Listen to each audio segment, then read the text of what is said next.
നമസ്കാരം, ഞാൻ Shaiju Adappally, Ernakulam saint Mary's prayer മിഷനിൽ നിന്നാണ്. ഒക്ടോബർ 1 ലോക വയോജന ദിനമായിട്ട് ആചരിക്കുകയാണല്ലോ.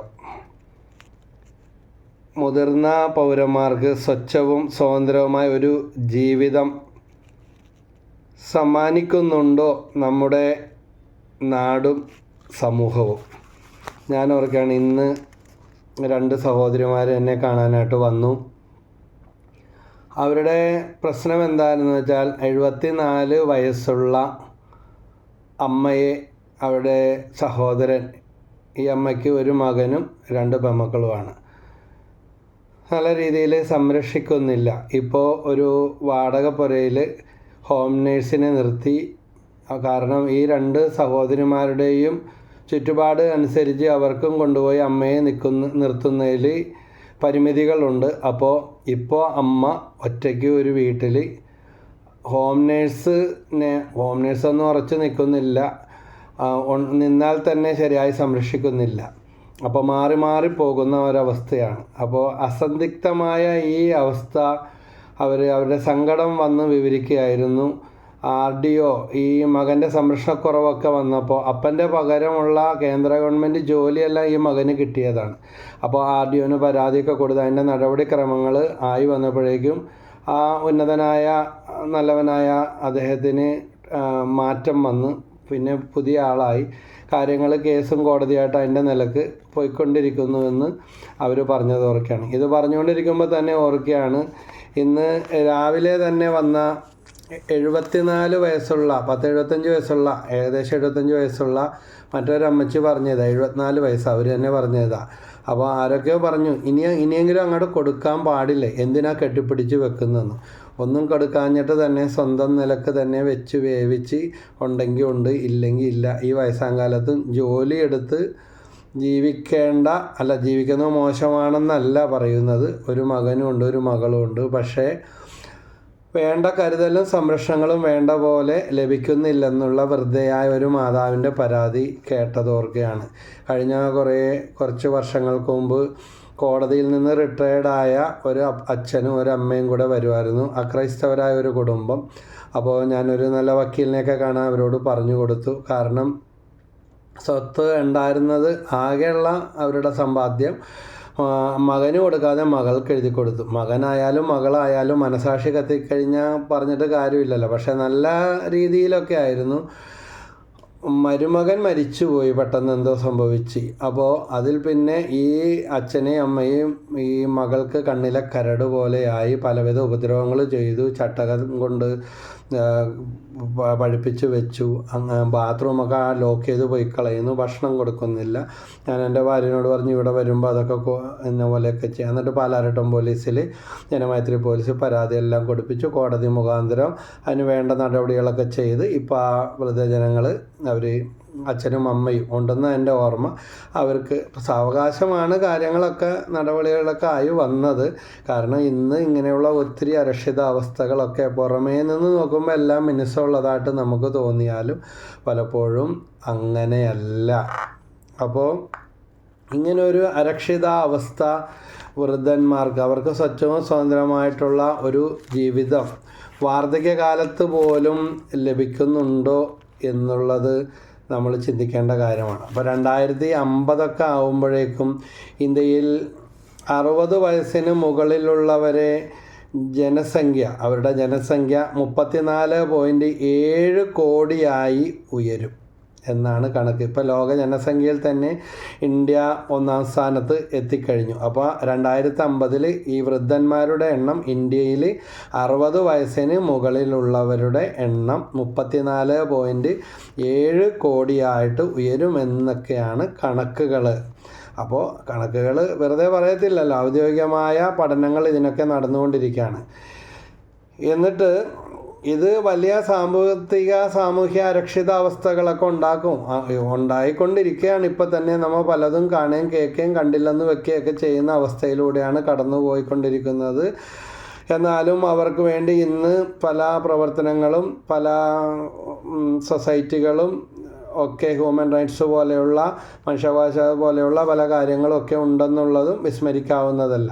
2021-30 കാലഘട്ടങ്ങളിൽ UN ആരോഗ്യകരമായ വാർദ്ധക്യത്തിൻ്റെ ദശകമായിട്ട് പ്രഖ്യാപിച്ച് കഴിഞ്ഞു. ഇപ്പോൾ നമ്മൾ കേൾക്കുന്നുണ്ട് 70 വയസ്സ് കഴിഞ്ഞ എല്ലാവർക്കും ഈ ഗവൺമെൻറ് മെഡിക്ലെയിം അല്ലെങ്കിൽ മെഡിക്കൽ ബെനിഫിറ്റ് കിട്ടുന്ന രീതിയിലുള്ള പ്രഖ്യാപനങ്ങളൊക്കെ വന്നു കഴിഞ്ഞു. അതിൻ്റെ കാര്യങ്ങളൊക്കെ നടക്കുന്നുണ്ടെന്നാണ് എൻ്റെ അറിവ്. എന്തായാലും വൃദ്ധജനങ്ങളുടെ മേൽ ഗവൺമെൻറ്റിൻ്റെ അടിയന്തരമായ ശ്രദ്ധ കേന്ദ്രമായാലും സംസ്ഥാനമായാലും നടപ്പിലാകുന്നു എന്നതിൻ്റെ ചില അടയാളങ്ങളാണ്. നമ്മുടെ രാജ്യം ഒരു ജനാധിപത്യ രാജ്യമാണല്ലോ. ഇടിച്ചു കയറി ഒന്നും വരത്തില്ല, എല്ലാം അതിൻ്റേതായ നിലവിൽ വന്നുകൊണ്ടിരിക്കും. അപ്പോൾ അങ്ങനെ താഴ്ത്തിക്കെട്ടിക്കൂടല്ലോ, നല്ലത് നല്ലതാണെന്ന് തന്നെ നമ്മൾ പറയണം. അതുപോലെ ഇന്ത്യയിലെ 40% മുതിർന്ന പൗരന്മാരും ഏറ്റവും താഴ്ന്ന വരുമാന ശ്രേണിയിൽ പെട്ടവരാണ്. അതാണ് ഏറ്റവും ദയനീയമായ സങ്കടം. ഞാനൊരു വിൻസെൻ്റ് പോൾ സൊസൈറ്റി പ്രവർത്തകനാണ്. വരാപ്പുഴ രൂപത അതിലെ എറണാകുളം ഈസ്റ്റ് എ സിയിലെ ഒരു വിൻസെൻ്റ് പോൾ പ്രവർത്തകനാണ്. അപ്പോൾ ചളിക്കവട്ട ശാന്തിനഗർ സെയിൻറ്റ് സെബാസ്റ്റ്യൻ പള്ളിയിലെ വിൻസെൻഷ്യൽ പ്രവർത്തകനായിട്ട് പ്രവർത്തനം ആരംഭിച്ചു. ഇന്നിപ്പോൾ ഇതിൻ്റെ AC പ്രസിഡൻ്റായിട്ട്, അതായത് 10 പള്ളികളുടെ ഇങ്ങനെയുള്ള സാധുജന സംരക്ഷണ പ്രവർത്തനങ്ങളും ദത്ത് കുടുംബങ്ങൾ അങ്ങനെയുള്ള ഒത്തിരി കാര്യങ്ങൾ വിൻസെൻ്റ് പോൾ സൊസൈറ്റി രൂപതയിലും ഈ ഏരിയ കൗൺസിലിലും കോൺഫറൻസ് ബേസിലൊക്കെ തങ്ങളാലാവുന്ന രീതിയിൽ ജാതി ഭേദമന്യേ ചെയ്തുകൊണ്ടിരിക്കുന്നു. അങ്ങനെയുള്ളൊരു പ്രവർത്തനമാണ്. അതെനിക്ക് പ്രകീർത്തിക്കാതിരിക്കാനായിട്ട് എന്തായാലും സാധിക്കത്തില്ല. കാരണം വിൻസെൻ്റ് പോൾ സൊസൈറ്റിയിലേക്ക് വന്നു കഴിഞ്ഞപ്പോൾ കണ്ണു തുറന്ന് കാണാനുള്ള ഒത്തിരി അവസരങ്ങളുണ്ടായി. ഈ ദത്ത് കുടുംബങ്ങളായാലും ചികിത്സാ സഹായമായിട്ടൊക്കെ ചെല്ലുമ്പോൾ നമ്മളെ കാത്തിരിക്കുന്ന അല്ലെങ്കിൽ അത് കിട്ടിക്കഴിഞ്ഞിട്ട് എന്തെങ്കിലും ചെയ്യുന്ന വൃദ്ധജനങ്ങളുടെ അവസ്ഥകളും, പല വൃദ്ധജനങ്ങളും ഈ സഹായം കൊടുക്കുകയോ സ്വീകരിക്കുകയോ ചെയ്യുക മാത്രമല്ല അവരുടെ സങ്കടങ്ങളും പരാതികളും ഒക്കെ കേൾക്കുവാനും അവരായിട്ട് അടുത്ത് ഇടപഴകാനും ഉള്ള നിരവധി അവസരങ്ങൾ ഉണ്ടായിട്ടുണ്ട്. വൃദ്ധയായവരെ അമ്മ പറഞ്ഞത് 2 മക്കളെ വളർത്താൻ വേണ്ടി ഒരു ഇളയ കൊച്ചിന് 1.5 വയസ്സുള്ളപ്പോൾ ഭർത്താവ് മരിച്ചു പോയതാണ്. പിന്നെ കല്യാണവും കഴിച്ചില്ല, 6-7 വീടുകളിൽ ജോലിയെടുത്ത് ജീവിച്ചു. പക്ഷെ അവരൊക്കെ ഇപ്പം മിടുക്കന്മാരായെങ്കിലും അവർക്ക് അവരുടെ മക്കളുടെ കാര്യമല്ലേ എന്ന് വിതുമ്പിക്കൊണ്ട് പറഞ്ഞത്, അതായത് അർഹതപ്പെട്ട പരിഗണനയോ സ്നേഹമോ അല്ലെങ്കിൽ സംരക്ഷണമോ വേണ്ടതുപോലെ ലഭിക്കുന്നുണ്ടോ എന്ന് ആ വാക്കുകളിലൂടെ ധനിയാണ്. അപ്പോൾ ഇങ്ങനെയൊക്കെയുള്ള അർഹതപ്പെട്ട ഒരു ആദരവും സ്നേഹവും ഈ വൃദ്ധജനങ്ങൾക്ക് നമ്മുടെ കുടുംബത്തിലും സമൂഹത്തിലുമൊക്കെ ലഭിക്കുന്നുണ്ടോ എന്ന് ഒന്ന് ചിന്തിച്ച് നോക്കുന്നത് നല്ലതാണ്. ഇന്നല്ലെങ്കിൽ നാളെ നമ്മളെല്ലാവരും ഈ അവസ്ഥയിൽ എത്തിച്ചേരും എന്നുള്ള കാര്യത്തിൽ കുറേ പേരെങ്കിലും എത്തിച്ചേരും, ഒരു സംശയമില്ല. നമ്മളൊരു ചെറിയ വാഴക്കണ്ണ് നട്ട് കഴിഞ്ഞാൽ അത് വലുതാകും. വാഴക്കണ്ണ് വളർന്ന് വലുതായി വലിയ വാഴയായി അതിങ്ങനെ അതിൻ്റെ കൊടപ്പനൊക്കെ വരും, കൊല ഇങ്ങനെ വന്ന് പിന്നെ അത് കൊല മൂത്ത് പഴുത്ത് നമ്മളത് വാഴയും കൊലയും പിണ്ടി എല്ലാം വെട്ടിയെടുത്ത് അവസാനം ആ വാഴ അവിടെ വീണ് കിടക്കും. ചിലപ്പോൾ ഇന്നിപ്പോൾ അതിൻ്റെ നാരുകളും ഒക്കെ സംസ്കരിച്ചൊക്കെ എടുക്കുന്നുണ്ട്. അപ്പോൾ ഇതുപോലെയുള്ള ഒരു അവസ്ഥാഭേദത്തിലേക്ക് വാർദ്ധക്യത്തിലേക്ക് കടന്നു പോകുന്ന നാളുകൾ ഏറ്റവും കൂടുതൽ വെറുക്കപ്പെടുകയോ ഉപേക്ഷിക്കപ്പെടുകയോ അല്ല. ചിലപ്പോൾ പറഞ്ഞതിന് പിന്നെയും പറഞ്ഞെന്ന് വരും, ഓർമ്മക്കുറവുണ്ടാവും. ഏതെല്ലാം ഭക്ഷണങ്ങൾ കൊടുത്താലും ഈ നാവിൽ നമുക്കറിയാം എവിടെയാണ് ഈ സ്വാദിൻ്റെ രുചിമുകളങ്ങളൊക്കെ സെല്ലുകളൊക്കെ നശിച്ച് കാണും. അതുകൊണ്ട് എത്ര നല്ലത് കൊടുത്താലും ചിലപ്പോൾ നമ്മൾ പറയും, നമ്മളെ കുറ്റപ്പെടുത്തുന്നതാണ്. എന്ത് കൊടുത്താലും കഴിച്ചില്ലെന്ന് പറയും, കൊടുത്തില്ലെന്ന് പറയും, രുചിയില്ലെന്ന് പറയും, അവരെ ഇഷ്ടമില്ലെന്ന് പറയും. ഇതെല്ലാം അവരുടെ തലച്ചോറിലെ മെഡുല ഒബ്ലറ്റേക്ക ഇതൊക്കെ ചുരുങ്ങി തുടങ്ങുമ്പോൾ ആൽഷിമേഴ്സ്, ഡിമെൻഷ്യ പോലുള്ള അവസ്ഥകളും അതുപോലെ ഓർമ്മക്കുറവുകളും ഉറക്കക്കുറവുകളും രോഗത്തെക്കുറിച്ചുള്ള പരാതികളും അസംതൃപ്തിയും എല്ലാം ഉണ്ടാകും. അപ്പോൾ ഈ ഭക്തി മാർഗത്തിലേക്ക് കടന്നു വരുമ്പോൾ ഇതെല്ലാം നമുക്ക് ഒത്തിരി മിനിമൈസ് ചെയ്യാൻ സാധിക്കും. ഓടി വന്ന് വൃദ്ധരാകുമ്പോൾ സ്വീകരിക്കാനുള്ള ഒരു ഉടുപ്പല്ല ഭക്തി എന്ന് പറയുന്നത്. ഒന്നിലും സന്തോഷം തോന്നാത്ത ദുർദിനങ്ങൾ ആഗമിക്കുന്നതിന് മുമ്പ് സ്രഷ്ടാവിനെ, അതായത് വാർദ്ധക്യത്തിലേക്ക് കടന്നു വരുന്നതിന് മുമ്പേ ഈ ഭക്തിയും പ്രാർത്ഥനയും ആത്മീയതയൊക്കെ പരിശീലിച്ചാൽ ഇന്നുള്ളത് നാളെ ഉണ്ടാകത്തുള്ളൂ. ഇപ്പോൾ ഓടി നടന്ന് ചിലപ്പോൾ സ്വന്തമാക്കാൻ നോക്കിയാൽ പറ്റാത്ത അവസ്ഥയായിരിക്കും. അപ്പോൾ വാർദ്ധക്യമൊക്കെ മറച്ചു വെച്ചുകൊണ്ട് തല കറുപ്പിക്കാനും വേഷം ധരിക്കാനും നമ്മുടെ സാധാരണക്കാരെന്ന പോലെ നടക്കാനായിട്ട് നമ്മൾ ഒത്തിരി കലാകാരന്മാർ പോലും ബന്ധപ്പെടുകയാണ്. ഇന്നവരെന്നൊന്നുമില്ല, എല്ലാവരും മുടി കറുപ്പിച്ചൊക്കെ നടക്കുന്നതുകൊണ്ട് പ്രായമായ ഇല്ലെന്ന് പോലും അറിയാൻ പറ്റാത്ത അവസ്ഥ. ഇല്ലാത്ത ക്രീമും എല്ലാം വാരി തേക്കുന്നു. പക്ഷേ സ്വഭാവത്തിലും പെരുമാറ്റത്തിലും കൂടി ഈ മാറ്റം ഉണ്ടാകണം. അപ്പോൾ അർഹമായ അംഗീകാരം കിട്ടാൻ വേണ്ടി, ചെറുപ്പം കാട്ടാൻ വേണ്ടി ഭാവിക്കുകയാണ് ഭൂരിപക്ഷം ആളുകളും ചെയ്തുകൊണ്ടിരിക്കുന്നത്. പല കുടുംബങ്ങളിലും വൃദ്ധജനങ്ങൾക്ക് വേണ്ടത്ര പരിചരണം കിട്ടുന്നില്ല. അവർക്ക് പറയാനുള്ളതൊന്ന് കേൾക്കാൻ, അവരോടൊപ്പം സമയം ചെലവഴിക്കാൻ, അല്ലെങ്കിൽ അവരൊന്ന് ടച്ച് ചെയ്യാൻ, ഒന്ന് സ്പർശിക്കാൻ, ഒന്ന് ആലിംഗനം ചെയ്യാൻ ഒന്നും ആർക്കും സമയമില്ല. അതൊക്കെ നാണക്കേടും കുറവുമാണ്. പക്ഷേ അതിനനുസരിച്ചുള്ള പ്രതിസന്ധികളും തർക്കങ്ങളും വഴക്കുകളും തൃപ്തിക്കുറവും ജീവിതത്തിൽ ഉണ്ടായിക്കൊണ്ടിരിക്കുന്നു. വേണമെങ്കിൽ പൈസ ഉള്ളതുകൊണ്ട് മരുന്നും ഹോം നേഴ്സും എല്ലാം ഏർപ്പാടാക്കും. പല ഹോം നേഴ്സുമാർക്കുമാണ് മരണനേരത്ത് പോലും അനുഗ്രഹം. ഹോം നേഴ്സുമാരുടെ കുടുംബം രക്ഷപ്പെട്ടു പോകും. മക്കളൊക്കെ ഓസ്ട്രേലിയയിലും ആഫ്രിക്കയിലും USA-യിലും ഇറ്റലിയിലൊക്കെ കിടക്കണേണ്. പൈസ മാത്രം അയച്ചു കൊടുക്കും. അപ്പോൾ അനുഗ്രഹം മുഴുവൻ അവസാന നേരത്ത് പലപ്പോഴും പോകുന്നത് ഈ ഹോം നേഴ്സുമാരുടെ മേലാണ്, അവരുടെ കുടുംബങ്ങളിലേക്കാണ്. അപ്പോൾ ചിലപ്പോൾ ചിലയിടത്തെല്ലാം ശാരീരികമായിട്ട് ഉപദ്രവിക്കപ്പെടുന്നവർ പോലും ഉണ്ട്. വേണ്ടത്ര പരിചരണം കിട്ടുന്നില്ല, സംരക്ഷണം കിട്ടുന്നില്ല. കഴിഞ്ഞ ദിവസം ഞങ്ങളിതുപോലെ തങ്കച്ചൻ ബ്രദറിൻ്റെ നമ്മുടെ കൂട്ടായ്മയിലെ ശുശ്രൂഷകനാണ്, അദ്ദേഹവുമായിട്ട് ബന്ധപ്പെട്ട് നേരത്തെ ഇടയ്ക്ക് പോയി കണ്ടിട്ടുള്ള ഒരു വൃദ്ധയായ അമ്മ, അവരുടെ ഭർത്താവ് ചെറുപ്പത്തിലെ തന്നെ സ്വന്തം വീട്ടിലേക്ക് വേറെ സ്ത്രീയും കൊണ്ടുവന്ന് താമസിക്കാൻ തുടങ്ങി. അവരുടെ സ്വാധീനവും കഴിവും കൊണ്ട് അവസാനം ഇവരവിടെ നിന്ന് ഇറങ്ങേണ്ടി വന്നു. 2 പെൺമക്കളും 1 മകനും. പെൺമക്കൾ തിരിഞ്ഞേ നോക്കാറില്ല. ഇവർ ഹോട്ടലിലൊക്കെ പണിയെടുത്ത് ഈ സ്ത്രീ ജീവിച്ചു. അവസാനം അയാൾ മരിച്ചുപോയി.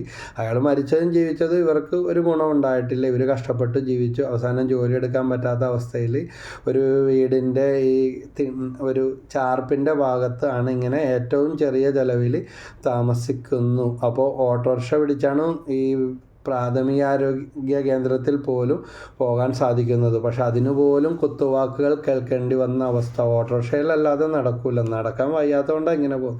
ഇപ്പം ഞങ്ങൾ ആ സഹോദരി അമ്മയെ ഇവിടെ ചിത്രപ്പുഴയിലുള്ള ഒരു പാലിയേറ്റീവ് ഇങ്ങനെയുള്ളവരെ നോക്കുന്ന ഒരു സ്ഥാപനത്തിൽ എത്തിക്കാനായിട്ട് സാധിച്ചു. പ്രത്യേകിച്ച് തങ്കച്ചൻ ബ്രദർ അതിനുവേണ്ടി പരിശ്രമിച്ചു. അപ്പോൾ അങ്ങനെയുള്ള പലരും ഉണ്ടെന്ന് പറയുന്നത്. നമ്മളിതുപോലെയുള്ള ചില സ്ഥാപനങ്ങളിൽ ഭക്ഷണമൊക്കെ കൊണ്ടുപോയി കൊടുക്കാറുണ്ട്. വിശപ്പിൻ്റെ വിളി എന്ന് പറയുന്ന തെരുവിൽ അനഞ്ഞടക്കുന്നവർക്കും ഇങ്ങനെ ഉപേക്ഷിക്കപ്പെട്ട അല്ലെങ്കിൽ ആരും പോലും ഇല്ലാത്തവർക്ക് വേണ്ടിയുള്ള സാധിക്കുന്ന രീതിയിൽ ഇപ്പോൾ പനങ്ങാട് മരിയാലോ ആയാലും പിന്നെ SRM റോഡിലെ നിർമ്മൽ ശിശുഭവനിലായാലും അതുപോലെ അതിനേക്കാൾ ഇതെല്ലാം ആരെങ്കിലുമൊക്കെ കൊടുക്കും. തെരുവിൽ അലഞ്ഞു നടക്കുന്ന വൃദ്ധന്മാരും രോഗികളും മാനസിക രോഗികളുടെ ഭിക്ഷാടനം നിരോധിച്ചെന്ന് പറഞ്ഞിട്ട് എന്താ? അവർക്ക് വല്ല ഷെൽട്ടറുണ്ടോ? അല്ലെങ്കിൽ ഇവർക്കൊക്കെ ഈ ജോലി തേടി നടന്നിട്ട് ജോലി കിട്ടാത്തവരും, നമ്മുടെ ഇത് എറണാകുളം എന്ന് പറയുമ്പോൾ അതൊരു പട്ടണമാണ്, വ്യവസായ നഗരമാണ്. പല സ്ഥലത്തുനിന്നും ജോലി തേടിയൊക്കെ വന്നവർ ജോലി കിട്ടാതെ അലഞ്ഞു തിരിഞ്ഞ് നടക്കുന്നവരുണ്ട്, രോഗികളുണ്ട്, വൃദ്ധന്മാരുണ്ട്, മാനസിക രോഗികളുണ്ട്, ഭിക്ഷാടകരുണ്ട്. ഭിക്ഷാടനം നിരോധിച്ചെങ്കിലും മനുഷ്യർക്കല്ലാതെ എന്താ വഴി? അങ്ങനെയുള്ളവരുണ്ട്. അവരെ സംരക്ഷിക്കണ്ടേ? നമ്മളെപ്പോലെ തന്നെ എല്ലാ അവകാശവും ഉള്ളവരാണ്. ചിലപ്പോൾ കഴിഞ്ഞ ദിവസം ഒരു ASI പറഞ്ഞതാണ്, ഞങ്ങൾ ഈ വഴി കിടക്കുന്നവർക്ക് ഭക്ഷണം കൊടുത്ത് വരുമ്പോൾ ഞങ്ങളുടെ കൂടെ വണ്ടിയിൽ കയറിയ ASI പറഞ്ഞതാണ്, ഞാനും നിങ്ങളും ഇങ്ങനെ നടക്കുന്നതിൽ വല്ല അഹംഭാവമൊന്നും വിചാരിക്കേണ്ട. ആർക്കാണ് ഓർമ്മക്കുറവോ അല്ലെങ്കിൽ മാനസിക രോഗമോ വരുമ്പോൾ വീട്ടുകാർ ഒരു പരിധിവരെ നോക്കും. ഉപേക്ഷിച്ച് കളയുന്നവരുണ്ട്, ഇറങ്ങിപ്പോകുന്നവരുണ്ട്. അപ്പോൾ ഇതുപോലെയുള്ളവർക്ക് കൊടുക്കുന്നത് വലിയൊരു കാര്യമാണെന്ന് അദ്ദേഹം പറഞ്ഞ് അദ്ദേഹം ഇറങ്ങേണ്ട സ്ഥലത്ത് ഇപ്പോൾ ഇറക്കി വിട്ട ഒരു കാര്യം ഞാൻ ഓർക്കുകയാണ്. അപ്പോൾ ഇന്ന് ഇങ്ങനെയുള്ളവർക്കെതിരെയുള്ള അതിക്രമങ്ങൾ പോലും പലയിടത്തും നടക്കുന്നുണ്ട്. യൂട്യൂബിലൂടെയൊക്കെ ഇതുപോലെയുള്ള പല വീഡിയോകളും കാണുകയും അറിയുകയും പോലീസ് നടപടിയെടുത്ത സംഭവങ്ങളൊക്കെ ഗ്രഹിക്കാനിടയായിട്ടുണ്ട്. അതുകൊണ്ട് ജീവിതകാലം മുഴുവൻ കഷ്ടപ്പെട്ടിട്ട് അവർക്ക് ആരുമില്ല, ആരും തിരിഞ്ഞു നോക്കുന്നില്ല, അല്ലെങ്കിൽ വേണ്ട സംരക്ഷണം കിട്ടുന്നില്ല എന്ന് പറയുന്നതിനേക്കാൾ വേദനാജനകമായ മറ്റൊരു കാര്യമില്ല. അതുകൊണ്ട് അപ്പനായാലും അമ്മായിയപ്പനായാലും അമ്മായിയമ്മയായാലും അമ്മയായാലും ഒരു ജീവനാണ്, ഒരു മനുഷ്യനാണെന്നുള്ള കാര്യം നമ്മളാരും മറന്നു പോകരുത്. സുഭാഷിതം 16:31. ഇനി കുറച്ച് ദൈവവചനങ്ങളാണ് കേട്ടോ ഇതുമായിട്ട് ബന്ധപ്പെട്ട്. ബൈബിളിൽ എന്താ പറഞ്ഞിരിക്കുന്നത്? നല്ല ഒരു പരിഗണന വിശുദ്ധ ഗ്രന്ഥത്തിൽ നൂറ്റാണ്ടുകൾക്ക് മുമ്പേ എഴുതപ്പെട്ട് കിടക്കുകയാണ്. ഇന്ന് എങ്ങനെയെങ്കിലും മരിച്ച് മണ്ണടിഞ്ഞ് പോട്ടെ, അല്ലെങ്കിൽ എപ്പോഴും നേരത്തെ തന്നെ ഒപ്പിട്ട് മേടിക്കാൻ, മഷി അടിച്ച് കിട്ടാൻ ഒക്കെ കിട്ടിക്കഴിഞ്ഞാൽ വിലയില്ല, കിട്ടുന്നത് വരെ നക്കിത്തോർത്തുന്ന അവസ്ഥ എന്ന് പറഞ്ഞാൽ എല്ലാം സ്വന്തമാക്കി എടുക്കാനുള്ള വ്യഗ്രത.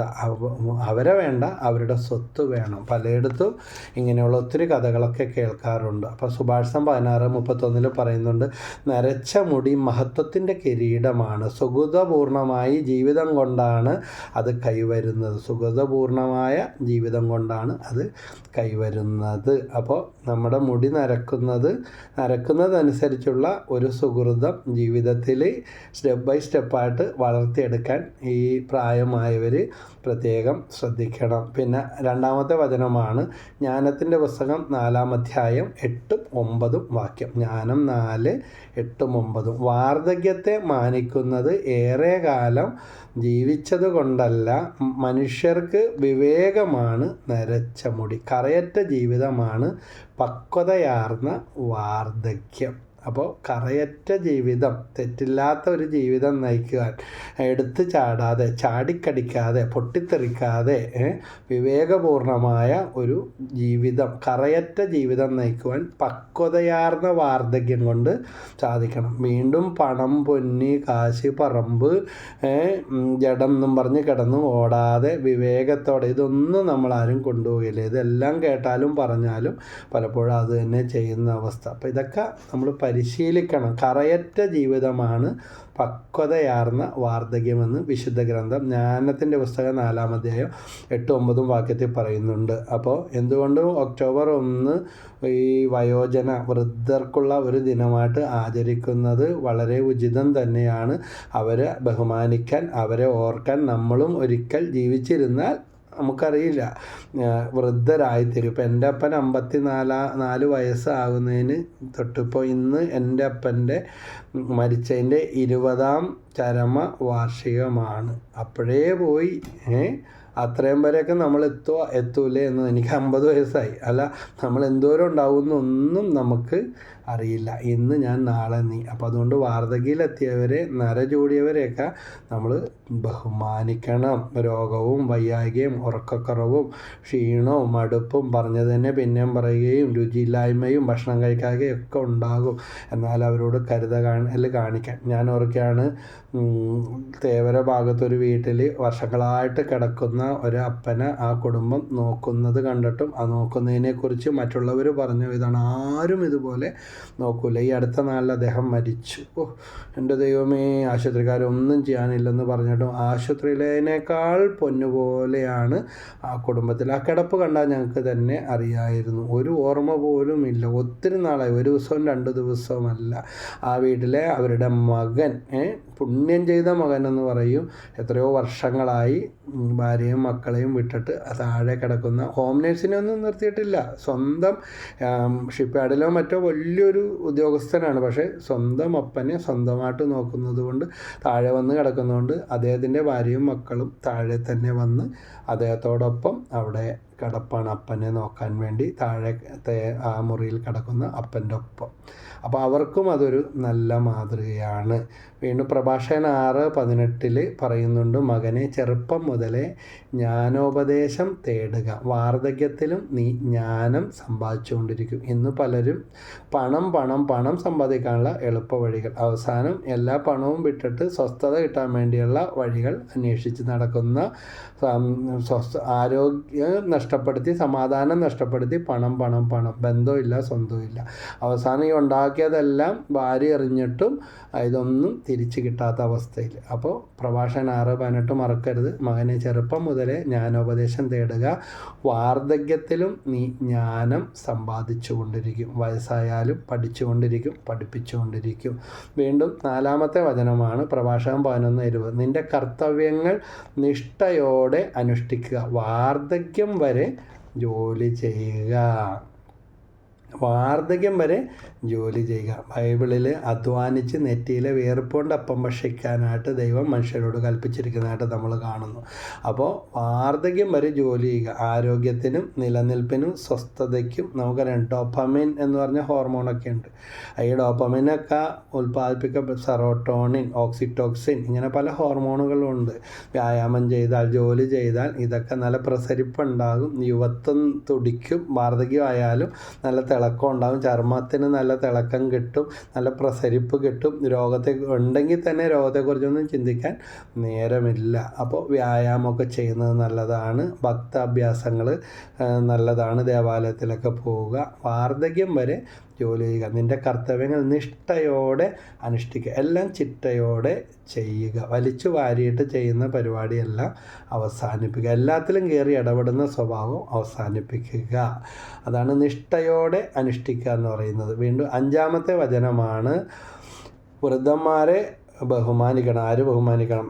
ഇത് കേട്ടുകൊണ്ടിരിക്കുന്ന അവരെയൊക്കെ നോക്കുന്നവരുണ്ടെങ്കിൽ, വീട്ടിൽ വൃദ്ധരായവരുണ്ട്. നിങ്ങളിപ്പോൾ വിദേശത്തായിരിക്കാം, നമ്മുടെ വീട്ടിൽ പ്രായമായ മാതാപിതാക്കളൊക്കെ ഉണ്ടെങ്കിൽ, അല്ലെങ്കിൽ അങ്ങനെയുള്ളവർക്ക് ശുശ്രൂഷ ചെയ്യുന്നവരുണ്ടെങ്കിൽ, ഇറ്റലിയിലൊക്കെ പോയി കെയർ ഹോമിലോ UK പോയി വൃദ്ധന്മാരെ മടുത്ത് അങ്ങനെയൊക്കെ പറയുന്നവരുണ്ടെങ്കിൽ ഓർക്കണം, പ്രായം ചെന്ന് ലേവ്യർ 19:32 നരച്ചവരുടെ മുമ്പിൽ ആദരപൂർവ്വം എഴുന്നേൽക്കുകയും അവരെ ബഹുമാനിക്കുകയും വേണം. അവരെ ബഹുമാനിക്കുമ്പോൾ ഓട്ടോമാറ്റിക്കായിട്ട് അങ്ങനെ ഒരു വെർഷൻ നമുക്കും കിട്ടും. ഇല്ലെങ്കിൽ ഉള്ളിൻ്റെ ഉള്ളിൽ നെഗറ്റീവ് എനർജി വെറുപ്പും വെച്ചുകൊണ്ട് അങ്ങാട് ഇടപെട്ടാൽ അതിൻ്റെ ഇരട്ടി ആയിരിക്കും അങ്ങോട്ട് കിട്ടുന്നത്. ഏത് രീതിയിലാണ് അവരുടെ പ്രതികരണമെന്ന് നമുക്ക് പറയാനായിട്ട് പറ്റത്തില്ല. അവരെ ബഹുമാനിക്കുകയും വേണം. നിൻ്റെ ദൈവത്തെ ഭയപ്പെടുക. ഞാനാണ് കർത്താവ്. അവരിൽ ദൈവമുണ്ട്, നമ്മളിലും ദൈവമുണ്ട്. ലേവ്യർ 19:32 5-ാമത്തെ വചനം ഇതാണ്. അപ്പോൾ വൃദ്ധന്മാരെ ബഹുമാനിക്കുക എന്നുള്ളത് ദൈവഹിതമാണ്. നമുക്കും വൃദ്ധരാകാം, ആകാതിരിക്കാം. എന്തോരം വരും പോകുമെന്ന് അറിയില്ല. വീണ്ടും വീണ്ടും പേടിപ്പിക്കാനല്ല ബ്രദർ ഇത് പറഞ്ഞത്. 6-ാമത്തെ വചനം പ്രഭാഷകൻ്റെ പുസ്തകം 25-ാം അധ്യായം 4-ാമത്തെ വാക്യം. അവിടെ പറയുന്നത്, നരചൂടിയവൻ്റെ വിവേകവും വയോവൃദ്ധൻ്റെ സതുപദേശവും എത്ര ആകർഷകമാണ്. അതിനു മുമ്പ് പ്രായമായ അപ്പനോ അമ്മയോ അല്ലെങ്കിൽ വൃദ്ധന്മാരോ ഒക്കെ ആരെങ്കിലും അധികാരികളോ ഒന്നും മിണ്ടുന്നത് കേട്ടാൽ അപ്പം പിറുവിറുക്കും, അപ്പം എഴുന്നേറ്റ് പോകും, അല്ലെങ്കിൽ ചാടിക്കടിക്കുന്ന അവസ്ഥ. വചനം പറയുന്നത് ഇതാണ്, നരചൂടിയൻ്റെ വിവേകവും വയോവൃദ്ധൻ്റെ സതുപദേശവും എത്ര ആകർഷകമാണ്. ഞാനിങ്ങനെ പണ്ട് ചിന്തിക്കുകയും ചോദിക്കുകയും ചെയ്തിട്ടുള്ള ആൽബർട്സിൽ 3 ഡിഗ്രിക്ക്, സെൻറ്റ് ആൽബർട്സിലാണ് 3 ഡിഗ്രിക്ക് പഠിച്ചത്, എറണാകുളത്ത്. അപ്പോൾ പൊളിറ്റിക്സ് പഠിപ്പിക്കുന്ന സാറിനോട് ചോദിച്ചു, ഈ ഇന്ത്യയുടെ രാഷ്ട്രപതിയും പ്രധാനമന്ത്രിയൊക്കെ ഇത്രയും പ്രായമുള്ളവരാണ് എന്താണെന്ന് ചോദിച്ചപ്പോൾ അദ്ദേഹം ചിരിച്ചുകൊണ്ട് ഒരു കമൻറ്റ് ചോദ്യം പറഞ്ഞതാണ്, ഈ പ്രായമുള്ളവരല്ലാതെ ഈ ചെറുപ്പക്കാരെയൊക്കെ കൊണ്ടുപോയി വെച്ചാൽ ഒന്നുകിൽ ഇന്ത്യ ഉണ്ടാവില്ല, പാകിസ്ഥാൻ ഉണ്ടാവില്ല, അല്ലെങ്കിൽ ചൈന ഉണ്ടാവില്ല, വെച്ച് താങ്ങിയേക്കെന്ന് പറയും. അത് പ്രായമായവരൊക്കെ നമ്മുടെ പ്രസിഡൻ്റ് ആയാലും പ്രധാനമന്ത്രി ആയാലും ഇത്തിരി പ്രായവും പക്വതയുള്ളവരൊക്കെ ഇരിക്കുന്നത് കൊണ്ട്, നരചൂടിയവരൊക്കെ ആയതുകൊണ്ട് എടുത്ത് ചാടി പെട്ടെന്ന് ആക്ഷനൊന്നും ചെയ്യത്തില്ല. വളരെ ആലോചനയോടും ഒക്കെ സംയമനത്തോടെയാണ്. അല്ലെങ്കിൽ ഇന്ത്യ ഉണ്ടാവില്ല, അല്ലെങ്കിൽ മറ്റേ രാജ്യങ്ങൾ ഉണ്ടാവില്ലെന്നും പറഞ്ഞത് ഓർക്കണേ.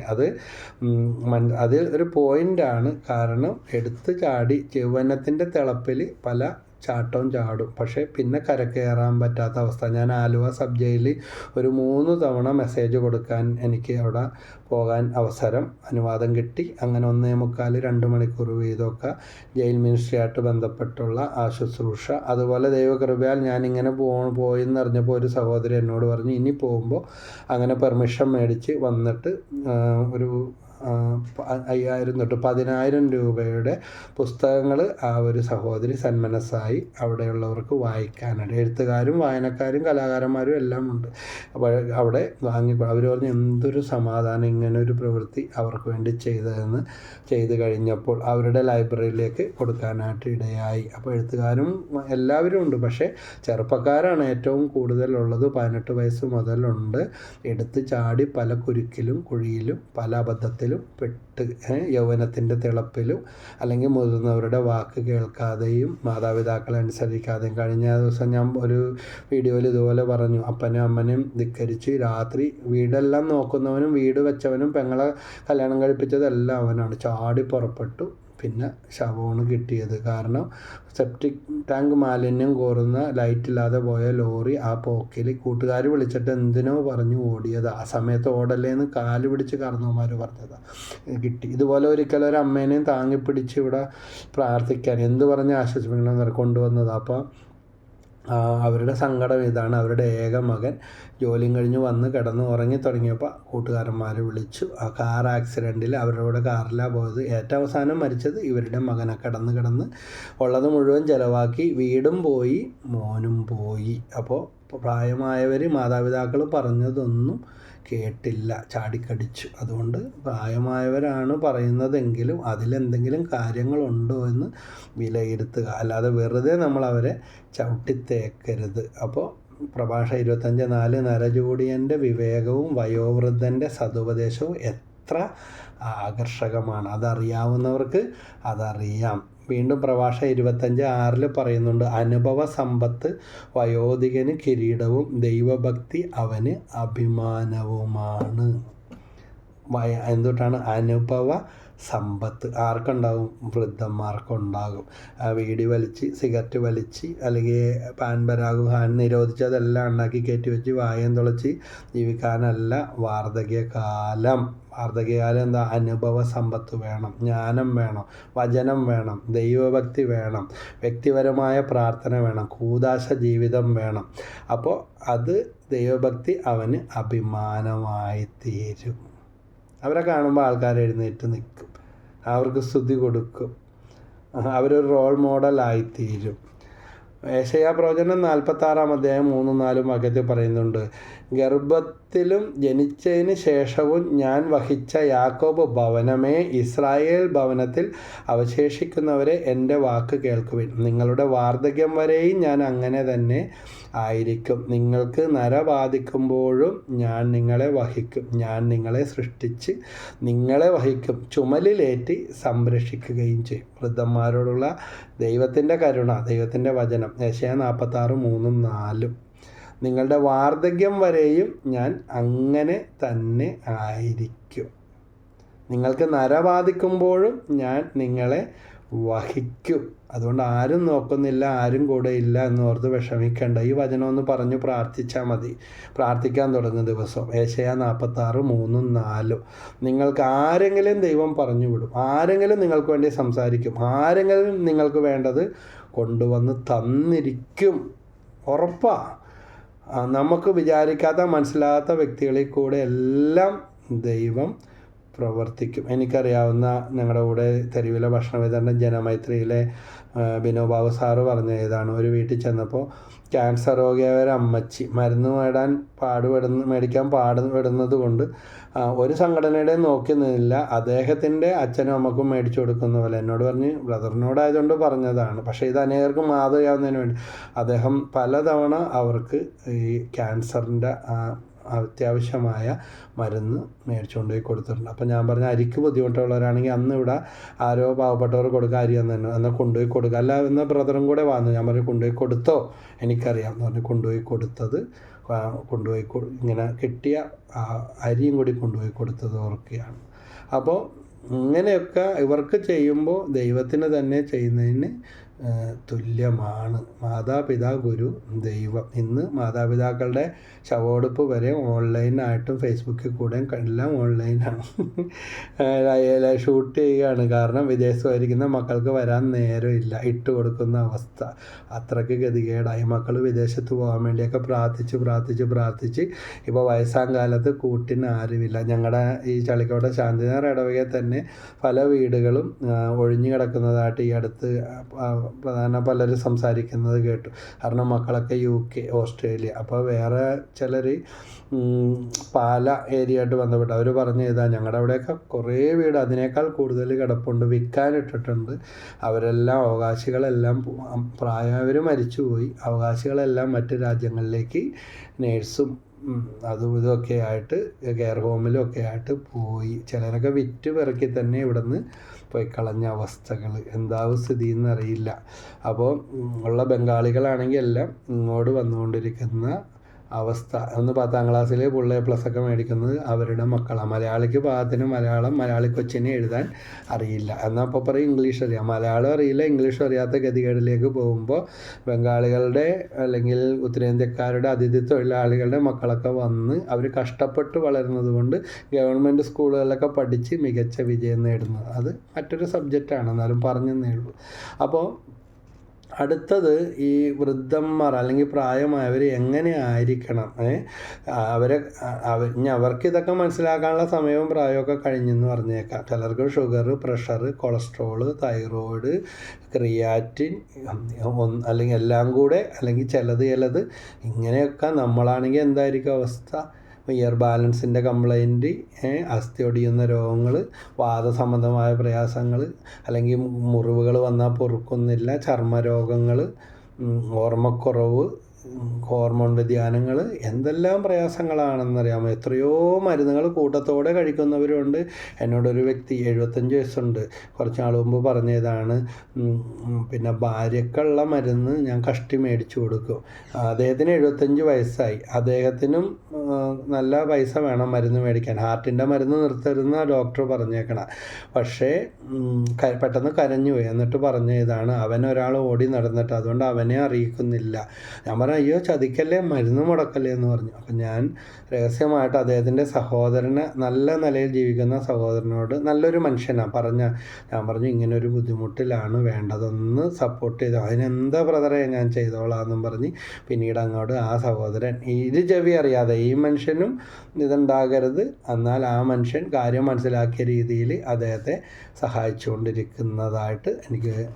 അതുകൊണ്ട് വഴിയരികിൽ കിടക്കുന്നവരും വിഷയാചിക്കുന്നവരും മാത്രമല്ല ഈ സഹായം ആവശ്യമുള്ളവർ. പല വീടുകളിൽ അഭിമാനം വിചാരിച്ചിട്ട് മരുന്ന് വഴിയില്ലാത്തവരും ആരോടും പറയാത്തവരും ഒതുങ്ങിക്കഴിയുന്നവരും മക്കളെ പേടിച്ച് കഴിയുന്നവരുണ്ട്. ചാടിക്കടിക്കുന്നവരൊക്കെ ഉണ്ട്. ഇന്നാളങ്ങോട്ട് മേടിച്ചല്ലേ ഉള്ളൂ, ഇത് ഇത്രയും പെട്ടെന്ന് തീർന്നോ, ഒരുമിച്ച് വാരി തിന്നാന്നൊക്കെ ചോദിക്കും. ചിലപ്പോൾ അവരുടെ മൂഡ് ശരിയല്ലായിരിക്കും, അല്ലെങ്കിൽ സാമ്പത്തിക പ്രശ്നങ്ങളുണ്ടാകും. എന്നാൽ അവരുടെ കൊച്ചൊന്ന് തുമ്മിയ, ഒന്ന് ചീറ്റിയ, ഒന്ന് ചുമച്ച അപ്പം തന്നെ ഓടി രാത്രി ആയാലും ആശുപത്രിയിൽ കൊണ്ടുപോകും. അപ്പനോ അമ്മയോ ഒന്ന് ചുമച്ചാൽ തുമ്മിയാൽ ചീറ്റിയാൽ പറയും, ഇത് എപ്പോൾ നോക്കിയാലും ഇതാണല്ല, ഈ ചുമയും കുറയും മാത്രമല്ല, ഒന്ന് സമാധാനം തരാമോ എന്ന് ചോദിക്കും. പല സങ്കടങ്ങൾ ഇതുപോലെ കേൾക്കാറുള്ളത് കൊണ്ടാണ് ബ്രദർ ഇതൊക്കെ ഷെയർ ചെയ്യുന്നത്. അതുകൊണ്ട് ഇതൊക്കെ പലിശയില്ല കടമാണ്, അവരൊന്നും വിഷമിപ്പിക്കരുത്. പ്രായമായവരോടൊക്കെ കരുണ കാണിക്കുക. ഏത് വികാരം കൊണ്ടായാലും അവർക്ക് ഉപകാരം ചെയ്തില്ലെങ്കിലും ഉപദ്രവിക്കരുത്. അപ്പോൾ പ്രായം ചെന്ന ഈ തീത്തോസിന് എഴുതിയ ലേഖനത്തിൽ 2-ാമത്തെ അധ്യായം 2-3 വാക്യം, പ്രായം ചെന്ന പുരുഷന്മാർ മിതത്വം പാലിക്കുന്നവരും പിന്നെ ഗൗരവ ബുദ്ധികളും. ഒന്നാമത്തെ കാര്യം എന്താണ്? മിതത്വം പാലിക്കണം. എന്തിലും ഒരു മിതത്വം പാലിക്കണം. ഭക്ഷണത്തിൻ്റെ കാര്യമായാലും ഒരുപാട് വലിച്ചു വാരിയൊക്കെ തിന്നാൽ അതും ഇതൊക്കെ അടിച്ചു കയറും. അതുപോലെ സംസാരത്തിൻ്റെ കാര്യത്തിലായാലും വെറുതെ വളവെള്ളാന്നും പറഞ്ഞുകൊണ്ടിരുന്ന എല്ലാവരും ഓടി രക്ഷപ്പെടും. അപ്പോൾ ആളുകൾ ചിലപ്പോൾ ഇരട്ടപ്പേരുകൾ വരെയും വിളിക്കും. എന്നിട്ട് അതിനെക്കുറിച്ച് നമ്മൾ പരാതി പറഞ്ഞിട്ട് കാര്യമുണ്ട്. അപ്പം മിതത്വം പാലിക്കുന്നവരായ, അങ്ങനെ വിളിക്കാനൊന്നും പാടില്ല. 2-ാമത്തെ കാര്യം ഗൗരവ ബുദ്ധികൾ. ഗൗരവം വേണം. അല്ലാതെ ഇപ്പോൾ ഒരു കമ്പനിയിൽ നിന്ന് റിട്ടയർഡായ 60 വയസ്സുള്ള ആൾ റിട്ടയർഡായി കഴിഞ്ഞപ്പോൾ ചേട്ടൻ്റെ മോൻ എന്താണ്ടും പറഞ്ഞു വന്നപ്പോൾ ഒരാഴ്ചത്തേക്കെന്നും പറഞ്ഞ് ആ കിട്ടിയ പൈസ മുഴുവൻ കൂടെ അവൻ കൊണ്ടുപോയി. പിന്നെ അവൻ നാട്ടിലെങ്ങും പൊങ്ങിയിട്ടില്ല. പണ്ടേ തട്ടിപ്പുകാരനാണ്. പിന്നെ ഈ തട്ടിപ്പുകാരൻ്റെ കയ്യിൽ പെരുപ്പിക്കാൻ പൈസ കൊടുക്കേണ്ട കാര്യമുണ്ട്. സ്ട്രോക്ക് വന്ന് ഈ മനുഷ്യൻ ഒരു വശം തളർന്നുപോയി. ഞങ്ങൾ പ്രാർത്ഥിക്കാൻ പോയതാ. ഇങ്ങനെ വാവിട്ട് പറയാൻ പറ്റാത്തതുകൊണ്ട് ഇങ്ങനെ നീട്ടി കരഞ്ഞുകൊണ്ടിരിക്കുകയാണ്. ഇതൊക്കെ പറ്റിച്ചുകൊണ്ട് പോയാൽ ഗുണം പിടിക്കുക. അപ്പോൾ മിതത്വം പാലിക്കുന്നവരും ഗൗരവ ബുദ്ധികളും വിവേകികളും. വിവേകം വേണം. സർപ്പങ്ങളെ പോലെ വിവേകിയും പ്രാവുകളെ പോലെ നിഷ്കരം ബൈബിളിൽ പറയുന്നുണ്ട്. വിശ്വാസത്തിലും സ്നേഹത്തിലും സഹനത്തിലും ദൃഢതയുള്ളവരും ആയിരിക്കാൻ നീ ഉപദേശിക്കുക. വിശ്വാസം വേണം, അവനവനെ വിശ്വാസം വേണം, ദൈവത്തിൻ്റെ വിശ്വാസം വേണം, കൂടെയുള്ളവരോടും ഒരു വിശ്വസ്തതയും വിശ്വാസവും വേണം. ആരെയും വിശ്വാസമില്ല, ഒന്നിലും തൃപ്തിയില്ലെങ്കിൽ പോവില്ല. കാരണം വീട്ടിലെ കുറ്റം മുഴുവൻ അയലൊക്കത്ത് പോയി പറഞ്ഞു കഴിഞ്ഞാൽ ഇവർ പിന്നെ അടുപ്പിക്കുക. അതുപോലെ അയലൊക്കക്കാരുടെ കുറ്റങ്ങൾ അവിടെ ഇവിടെയും പറഞ്ഞു കിടന്നാൽ അവരും പിന്നെ കയറ്റുക. കണ്ടാൽ ഓടി രക്ഷപ്പെടും. ഒന്നേ പറ്റുള്ളൂ. അപ്പോൾ അതുപോലെ സ്നേഹം വേണം. എല്ലാവരോടൊന്ന് സ്നേഹത്തോടെ ഇടപെടാൻ വേണ്ടി നോക്കി. നമുക്കും നല്ലതാണ്, അവർക്കും നല്ലത്. അതുപോലെ സഹനങ്ങളില്ലാത്ത ആരുമില്ല. മരിക്കുന്നത് വരെ എല്ലാം സഹനത്തിലും ദൃഢതയുള്ളവരായിരിക്കാൻ, ഉറപ്പുള്ളവരായിരിക്കാനായിട്ട് നീ ഉപദേശിക്കുക. പ്രായം ചെന്ന, ഇനി സ്ത്രീകളോട് പറയുന്ന കാര്യം ഇതാ. പ്രായം ചെന്ന സ്ത്രീകൾ എന്ത് ചെയ്യണം? ഒന്നാമത്തെ കാര്യം, പുരുഷന്മാരോട് കോമൺ ആയിട്ട് പറഞ്ഞ കാര്യമാണ് ആദ്യത്തെ കാര്യം, പ്രായം ചെന്ന പുരുഷന്മാർ. രണ്ടാമത്തെ കാര്യമാണ്, അപ്പോൾ പുരുഷന്മാരോട് പറഞ്ഞ കാര്യങ്ങൾ 6 കാര്യങ്ങളാണ്. പുരുഷന്മാർ മിതത്വം പാലിക്കണം, 2 ഗൗരവ ബുദ്ധികളായിരിക്കണം, വിവേകം വേണം, വിശ്വാസം വേണം, ദൈവത്തിലും മനുഷ്യരിലും കൂടെയുള്ളവരിലും വിശ്വാസം വേണം. പല ദുശീലങ്ങളൊക്കെ ഉണ്ടെങ്കിൽ അതൊക്കെ പണ്ടേ മാറ്റണം. ഇനി ഇതൊന്നും എല്ലും കഷ്ണം പോലെ പിടിച്ചു വെച്ചുകൊണ്ടിരിക്കല്ലേ. കഴിഞ്ഞ ദിവസം പറയണുണ്ട്, വയറുവേദനയായിട്ട് ആശുപത്രി ചെന്നപ്പോൾ 26 വർഷം മുമ്പ് ബീഡി സിഗരറ്റും വലിച്ചതിൻ്റെ ഇത് അടിഞ്ഞ് കിടന്നിട്ട് ഇപ്പം അത് ചിരണ്ടിക്കളയണമെന്ന് പറഞ്ഞേക്കണേ. ചിരണ്ടിയാലും ഇനി അതൊക്കെ എല്ലാം ചുരുങ്ങി ശുഷ്കിച്ചിട്ടുണ്ടാവും. പിന്നെ അതിൻ്റെ അടുത്ത കംപ്ലൈൻറ്റ് വേറെ തുടങ്ങും. അതുകൊണ്ട് ഈ വിഷങ്ങൾ, ഈ കറകളൊന്നും വലിച്ച് കയറ്റല്ലേ. ക്യാൻസർ കാശ് കൊടുത്ത് മേടിക്കല്ലേ. അതുപോയാലും മദ്യമായാലും ശരി. മദ്യത്തിനെക്കുറിച്ച് ക്ലാസ് എടുത്തുകൊണ്ടിരുന്ന ആൾ അതിലൊരു പുഴുവിനെ ഇട്ടു. അപ്പം തന്നെ പുഴു നീറി ചത്തുപോയി. അപ്പോൾ ഇതിൽ നിന്ന് നിങ്ങൾക്ക് എന്ത് മനസ്സിലാവുമെന്ന് ചോദിച്ചപ്പോൾ ഒരു വിദഗ്ധൻ പറഞ്ഞ ഇതാണ്, നമ്മുടെ വയറ്റിലുള്ള പുഴുവും കൊക്കോപ്പുഴുവും എല്ലാം പോകും എന്നും പറഞ്ഞ്, നല്ലതാണെന്ന്. അതുപോലെ തീർച്ചയാകുമെന്ന് മനസ്സിലാക്കാൻ വേണ്ടിയാണ് കാണിച്ചത്. അപ്പോൾ വളച്ചൊടിച്ചെടുക്കാതെ നേരായ വഴിയിലെടുക്കുക, ദുശീലങ്ങൾ മാറ്റുക.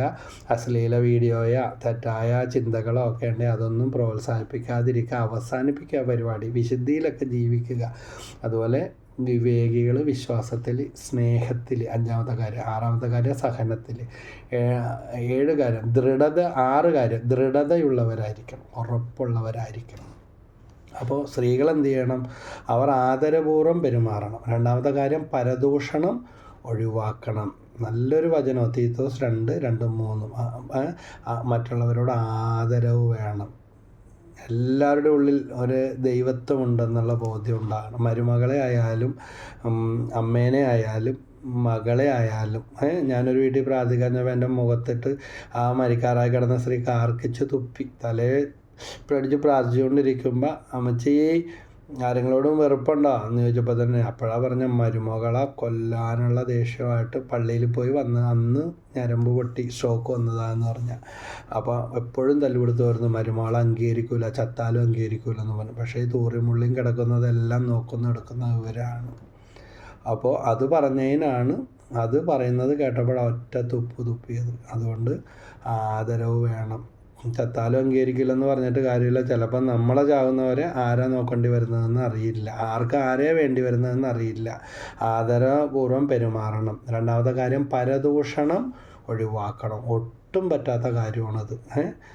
ആർക്കും നല്ലതല്ല. ഇവിടുത്തെ അവിടുത്തെ ഇവിടെ വന്ന് പറയാനുണ്ടോ, അവരിവിടുത്തെ പോയി വേറെ സ്ഥലത്ത് പറഞ്ഞിരിക്കും. ഉറപ്പുള്ള കാര്യമാണ്. എന്നിട്ട് പറയും, എനിക്കത് തന്നില്ല, ഇത് തന്നില്ല, അങ്ങനെ ചെയ്യണ്, ഇങ്ങനെ ചെയ്യണ് എന്ന് പറഞ്ഞ് നടക്കുന്നവരുണ്ട്. 3ാമത്തെ കാര്യം മദ്യപാനത്തിന് അടിമകളാണ്. ദൈവമേ, സ്ത്രീകളോട് അങ്ങനെ. ഇവിടെ ഒരു അമ്മ മോനെയും കൊണ്ട് വന്നിട്ട്, ഭർത്താവ് മരിച്ചു പോയതാണ്. അപ്പോൾ പറഞ്ഞ ഇതാണ്, ബ്രദറെ കള്ളം പറയരുതല്ല, നല്ലൊരു സ്ഥലത്ത് വന്നിട്ട് ഞാനും കുടിക്കും. എൻ്റെ ഭർത്താവ് പട്ടാളക്കാരനായിരുന്നു. അപ്പോൾ ഞാനും കുടിക്കും. അതുകൊണ്ട് ഞാൻ അവനെപ്പോലെ ശല്യമൊന്നുമില്ല. പക്ഷേ ഇവൻ എല്ലാം കുടി മാത്രമേ ഉള്ളൂ, ഉത്തരവാദിത്വം ഇല്ല, ഭാര്യനെ മൊത്തം പ്രശ്നം, എല്ലാവർക്കും തലവേദന. ഞാൻ പറഞ്ഞു, മദ്യത്തിൻ്റെ കുഞ്ഞാണ് ഇവന് കിട്ടിയത്, മദ്യജന്മമാണ്, അമ്മച്ചി ആദ്യം നിർത്താൻ പറഞ്ഞു. അപ്പോൾ അവർ പറഞ്ഞ പ്രായമായില്ല, ഇത്രയും വരെയും കുടിച്ചില്ലേ, ഇച്ചിരിയും കൂടി അല്ലെങ്കിൽ കുടിക്കുള്ളൂ എന്നാണ് ഇവർ പറയുന്നത്. അത്രയ്ക്ക് അടിമ അമ്മയും ആയിത്തീർന്ന, പുകവലിക്കുന്ന, മദ്യപിക്കുന്ന. ഇന്നൊക്കെ പുറത്തോട്ടൊക്കെ പോകുമ്പോൾ കാണുന്ന, ഈ ഇവിടെ ഇപ്പോൾ എറണാകുളത്തൊക്കെ പാലാരോട്ടം പോകുമ്പോൾ കാണാം, ചായയും കുടിച്ച് നിൽക്കുന്ന, സിഗരറ്റും വലിച്ച് നിൽക്കുന്ന പെൺകുട്ടികൾ. ഇന്നലെ ഞാൻ എൻ്റെ ഭാര്യനെയും 2 വീലറിലെടുത്ത് ഞങ്ങൾ വരുമ്പോൾ അവിടെ ചായ കുടിക്കാൻ നിൽക്കുന്നവരുടെ കൂട്ടത്തിൽ സിഗരറ്റും വലിച്ച് നിൽക്കുന്ന യുവതി. ഇങ്ങനത്തെ കാഴ്ചകൾ ഒരുപാട് കാണുന്നുണ്ട്. ചായയും കുടിച്ചുകൊണ്ടിരിക്കുന്നു, സിഗരറ്റും വലിച്ചു. അപ്പോൾ വേറൊരാൾ പറഞ്ഞതാ, അത് സിഗരറ്റൊന്നുമല്ല, ബ്രദറിന് അറിയാൻ പാടില്ലാഞ്ഞിട്ടാണ്. ഇതൊക്കെ പല ലഹരി വസ്തുക്കളും ഇവിടെ യുവതീവാക്കന്മാർ ഇപ്പോൾ പരസ്യമായിട്ട് പോലും ഉപയോഗിക്കുന്ന അവസ്ഥയാണ് ഉണ്ടായിക്കൊണ്ടിരിക്കുന്നത്. രാസലഹരിയൊക്കെ പെരുകി കുടുംബങ്ങൾ തകർന്നുകൊണ്ടിരിക്കുക. അപ്പോൾ മദ്യപാനത്തിന് അടിമകളാദ്യം ചെയ്യാൻ അവരെ ഉപദേശിക്കുക. അവർ നല്ല കാര്യങ്ങൾ പഠിപ്പിക്കട്ടെ. പഠിച്ചാൽ മാത്രം പോരാ, നല്ല കാര്യങ്ങൾ. പണ്ടൊക്കെ പേരക്കിടാങ്ങൾക്കൊക്കെ കഥകളൊക്കെ പറഞ്ഞു കൊടുക്കും, അവരോടൊക്കെ ഇപ്പം ചിലവഴിക്കും. അങ്ങനെ പ്രായം കൊണ്ട് ചെറുപ്പമായി തീരുമായിരുന്നു. ഇപ്പം അതൊന്നുമില്ല. പിള്ളേരെല്ലാം ഫോണും 1, 2 ഉള്ളു, ചിലപ്പോൾ അതുമില്ല. പേരക്കിടാങ്ങളായാലും അവർക്കെല്ലാം ഫോണിൽ തന്നെ ജനിക്കുമ്പോൾ മുതലേ വിരൽ തുമ്പിൽ എല്ലാം കുത്തിക്കൊണ്ട് നടക്കുന്ന അവസ്ഥ. അതായാലും വലിയ കഷ്ടം. OCD, ഒബ്സസീവ് കമ്പൾസീവ് ഡിസോർഡർ, ഫോണിൻ്റെ ഒക്കെ സോഷ്യൽ മീഡിയയുടെ ദുരുപയോഗം മൂലം, പ്രായവും കാലമൊന്നും ഇല്ലാതെ. അപ്പോൾ വൃദ്ധന്മാരായാലും മദ്യം മാത്രമല്ല ലഹരി, ഇതെല്ലാം ലഹരിയാണ്. ഫോണും എല്ലാം, സോഷ്യൽ മീഡിയയുടെ ഉപയോഗങ്ങളെല്ലാം നിയന്ത്രിച്ച് ഉറങ്ങേണ്ട സമയത്ത് ഉറങ്ങണം, സമയത്ത് ഭക്ഷണം കഴിക്കുക, വ്യായാമങ്ങൾ ചെയ്യുക, പ്രാർത്ഥിക്കുക, നല്ല കാര്യങ്ങൾ മറ്റുള്ളവരെ പഠിപ്പിക്കുക. അങ്ങനെ ചിട്ടയായ ഒരു ജീവിതം നമുക്ക് നയിക്കാം. ഈ ലോക വയോജന ദിനത്തിൽ 2024 നമുക്ക് വൃദ്ധജനങ്ങളെയൊക്കെ കുറേയും കൂടെ കാര്യക്ഷമമായിട്ട് ശ്രദ്ധിക്കാം, ബഹുമാനിക്കാം. പറ്റുന്ന സഹായങ്ങൾ അവർക്ക് നമ്മളാലാവുന്നത് നമുക്ക് ചെയ്തു കൊടുക്കാം. ഒന്നും ചെയ്തു കൊടുക്കാൻ പറ്റിയില്ലെങ്കിൽ അവരോടൊരു പരിഗണനയും ഒരു ആശ്വാസവാക്കെങ്കിലും ഉപദ്രവിക്കാതിരുന്നാൽ മതി, കാണിക്കുക. അല്ലാതെ അവരെ വെറുക്കരുത്, ദൈവനുണ്ടെന്നൊക്കെ പറയും. നമ്മുടെ മുഖഭാവങ്ങളിൽ ചെറിയ ചലനം പോലും അവർ പലർക്കും ഒപ്പിയെടുക്കാൻ പറ്റും. അതുകൊണ്ട് അവരോട് കരുണ കാണിക്കാം. വൃദ്ധജനങ്ങളുടെ എണ്ണം ലോകത്തെവിടെയും എന്നതുപോലെ ഇവിടെയും വർദ്ധിച്ചുകൊണ്ടിരിക്കുകയാണ്. ഇതൊരു വലിയ സമൂഹത്തിൽ വലിയ വ്യതിയാനങ്ങൾ ഉണ്ടാകും. പക്ഷെ അതൊരു നെഗറ്റീവായിട്ട് എടുക്കാതെ അവർക്ക് വേണ്ട സഹായങ്ങളും പുനരുദ്ധാരണ പ്രവർത്തനങ്ങളും ഇടവകകളിലായാലും ശുശ്രൂഷകളിലായാലും നമ്മുടെ പ്രവർത്തന തൊഴിൽ മേഖലകളിലായാലും സാധിക്കുന്ന രീതിയിലൊക്കെ ചെയ്ത് ഞങ്ങൾ കൂടെയുണ്ടെന്നുള്ള ബോധ്യം അവർക്കും കൊടുക്കാം. ഇന്ന് ഞാൻ നാളെ നീ എന്നാണല്ലോ പറയുന്നത്. അപ്പോൾ ദൈവം എല്ലാവരെയും സമൃദ്ധമായിട്ട് അനുഗ്രഹിക്കട്ടെ. നന്ദി, നമസ്കാരം.